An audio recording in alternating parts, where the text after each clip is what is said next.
Hello everybody, welcome back to another video. Today I'm going to be talking about handhelds, and not just any handhelds, Nintendo handhelds.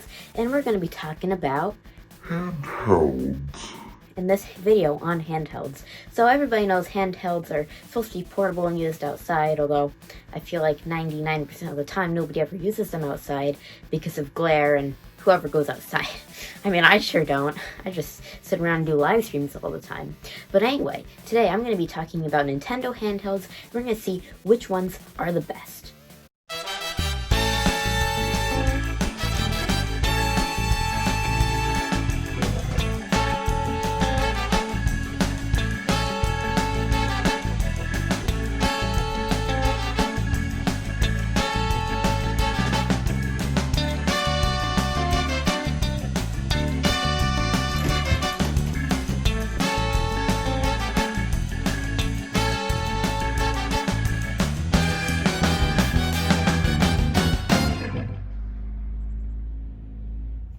Darn it!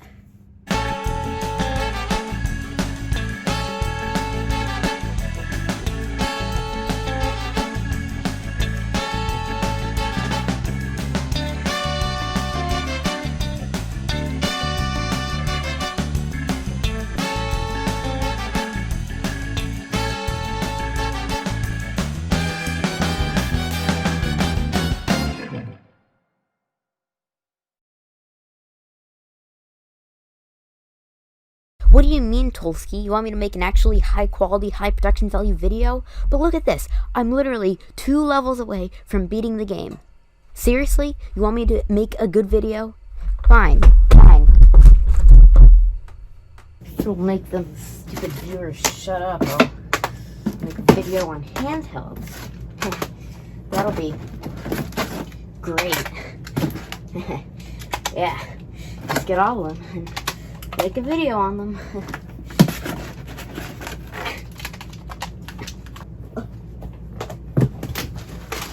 Hello everybody! Now, today I'm going to be talking about many different Nintendo handhelds. But today, we're going to start off with the best one, of course, the Virtual Boy. Although, to be honest, it is the most unique one I own, and, well, the rarest.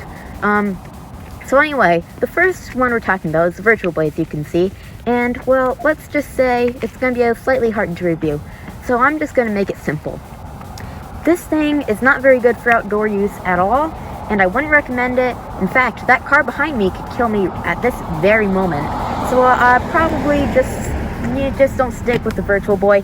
Keep it for the collectors, and let's move on before I die. So, we're going to go back into the past. The Virtual Boy was released in 1989. And, well, it's about 7 years older than the Virtual Boy, but it doesn't actually look too much different. It's just not 3D, it doesn't have a backlight, it's not really as powerful. This was like 1 bit, not 100% sure, it's just some weird arbitrary number. You can't really find anything online about that.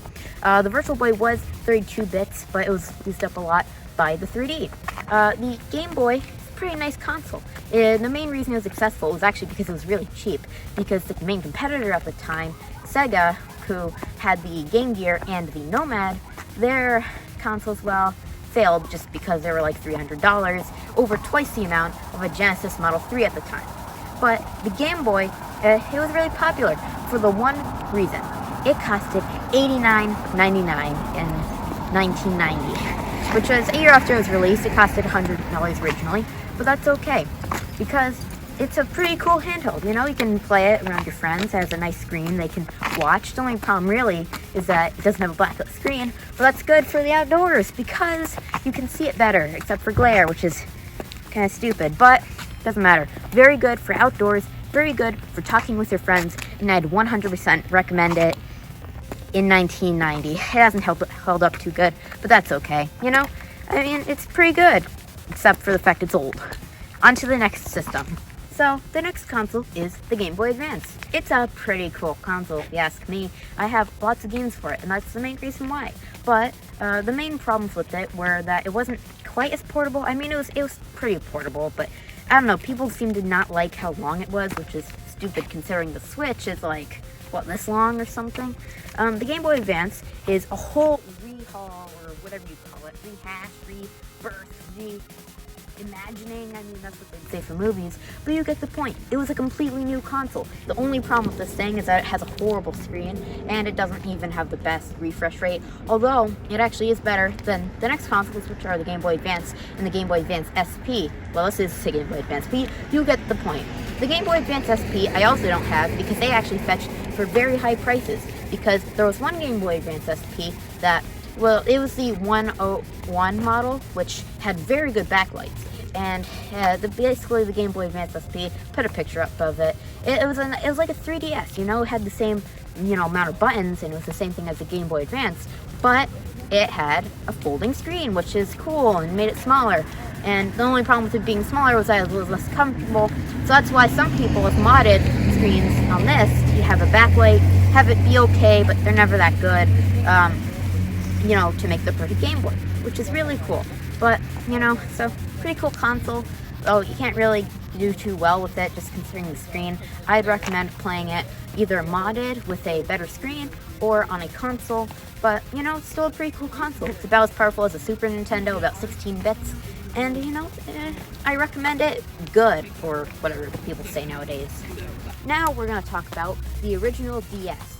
Now, they came with this weird strap here that nobody ever used, and they also came with a little piece of plastic here that, well, it was pretty much a stylus. You put your hand in there and you turned it around, but everybody just used the normal stylus, and so it's pretty much just a strap that has something useful in it, but it wasn't very useful, so it's a useless thing with something useless in it. Not the best, but whatever. So yeah, here's two original DSs. They were about 4x3 screens. The bottom one was slightly wider, you could say, but they're pretty much the same size. As you can see, they have 4 buttons as opposed to 2. They have a D-pad, as is usual, and in the 3DS, they actually added a circle pad, but for now, you just got the D-pad.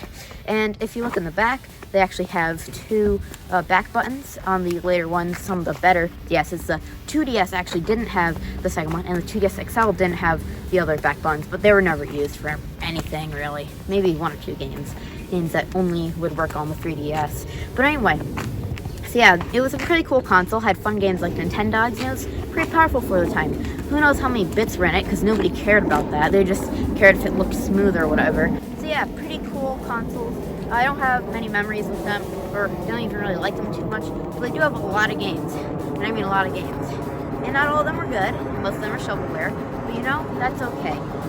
Now on to the next console.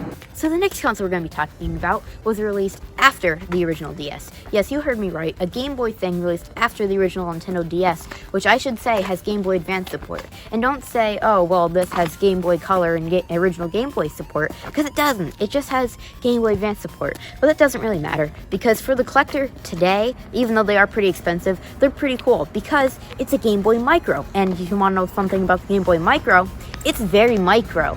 And it's so micro, in fact, that the hand warmers I've been using to keep my hands warm throughout this video are actually showing through it, so you can kind of see them a little bit.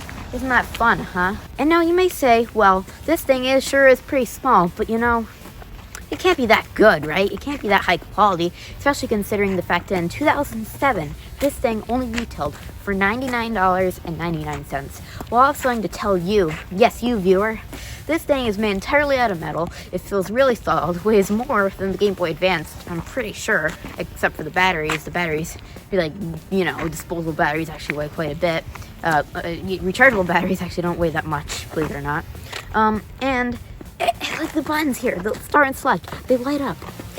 Like this thing's beautiful. It has a rechargeable battery that for about 8, 9, 10 years hadn't been charged, and it still had 50% of its battery, and it was probably stopped charging at 50% too. So that's just so impressive if you think about it. Though it wasn't sold for much time, and they didn't make too many of them. And because of that, well, they're pretty rare. And this one here, complete in box, which I happen to have, costs about $1,000 on eBay. So, you know, that's pretty fun, right? Wouldn't it be funny if I fell back and broke this thing? That could pay for my surgery bills. So, now we're going to move on to the 3DS series. Pretty cool, huh? So it started off with the original 3DS, kind of thick, and it looked fine, I guess, but looked like, I don't know, weird cake, some people say, like an ice cream cake or something with weird layers that are very visible. But anyway, since I don't have one of those, I'll just say it's basically an original DS, but with a circle pad and also 3D, and it's more powerful. It was a pretty cool console. It actually added a menu, like the DSi actually, but, you know, had an actual store that wasn't like the DSiWare store. It was like an actual eShop pretty much, but for the 3DS. It's pretty cool actually. Now, after that, they released the new 3DS. This is basically the same thing, but it added a little nub there, basically acting as a second stick.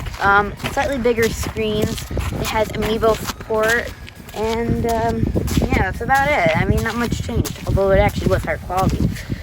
Now, actually, slightly before this, they released the 2DS. The 2DS, well, it's basically 3DS, but without the 3D, without the second stick, and yeah, that's about it. It doesn't fold, but it's actually really comfortable, believe it or not, in my opinion. The most comfortable one, and it only costs about $80 with a Mario Kart bundle, sometimes Mario Maker 2. Yeah, and then they released the 3DS XL, the newest one I have, and well, it's the most advanced. It's basically this one, but slightly more powerful for a few games that take advantage of it, and by the way, those that do only support it there. But pretty cool console, really big screens. There's a bunch of confusing names for it, you know, pretty cool, huh? And yeah, so that's about it for the 3DSs. Although there is another 2DS. I don't have it here. It's called the 2DS XL, which, well, I don't have also, but it's about $200, I forget actually. Cheaper than the 3DS XL, but pretty cool. Pretty cool console, you know. That's about it. It's basically this, but without the 3D and slightly less powerful. And they discontinued it less than a year after its release, which is, But anyway, yeah, now we will talk about Nintendo's next thing. Oh my gosh, I'm gonna die one of these days. Oh gosh, how did I not die? The last Nintendo handheld Nintendo has ever released, although not quite, is the Nintendo Switch. Now, who knows what they have now by the time you're watching it, and what, 2050? Probably to be watching this then. Anyway, what Nintendo has released is called the Switch. You probably know what it is. It's a console that is a hybrid console, you see. It's a ton more powerful than the 3DS, and it has a way bigger screen. It looks ginormous, and it has 720p as opposed to 240p, which is what the best 3DS was. And it has a touchscreen that's capacitive, not where you gotta press into it. And I think that's also a big improvement, believe it or not. And actually, it isn't that good though, if you think about it. Like, 3DS, you know, is a big jump from that, but it's not that good overall. Like, this bezel is pretty big for, you know, 2020 standards, even 2017 standards. It's not that powerful compared to those standards. It's not even that thin, which I guess is kind of a part of it because you gotta put it in the dock. Speaking of the dock, there's a dock. Isn't that pretty cool? Now you just put it in the dock and it upscales it to 1080p. It doesn't even upscale it. It literally goes to 1080p with the extra power, you know, the fact that it can use up all the power it wants, and a few extra bits of technology in the dock. So it's a pretty cool console. You know, you can take them off, Joy-Cons off. You can use them as, put them in a grip as an extra controller. You can use another Pro controller. You can use literally any combination of things you want. There's like, what, 4 combinations, but still. You can see that there's a lot of combinations. There's even a kickstand on the back that's really horrible and will make your Switch fall every single time, guaranteed. Now, the last Nintendo console Nintendo released was the Switch Lite, only a few months ago actually, and well, it's not very good. I mean, it's a cool console if you just want something portable, but if you want to use one of these and a Switch Lite, it doesn't really work because only a few games save and it's really bad at that. But if you just want a cheaper Switch that is new, well, it's pretty cool because it's a lot more sturdy. You know, these Joy-Cons won't just pop off randomly. And yeah, so it's a lot sturdier overall. And that is every Nintendo system. That car is angry at me. Bye.